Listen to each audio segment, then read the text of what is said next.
মহাকুম্ভের viral মেয়েটি Mona Lisa এখন চলচ্চিত্রে প্রবেশ করতে যাচ্ছেন।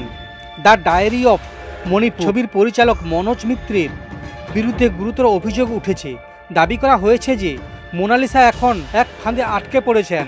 একটি সাক্ষাৎকারে বঙ্গাল ডায়েরি, রাম কি জন্মভূমি এবং কাশি টু কাশ্মীর ছবির প্রযোজক জিতেন্দ্র নারায়ণ ওরফে ওয়াসিম রুজভি মনোজের বিরুদ্ধে গুরুতর অভিযোগ তুলেছেন।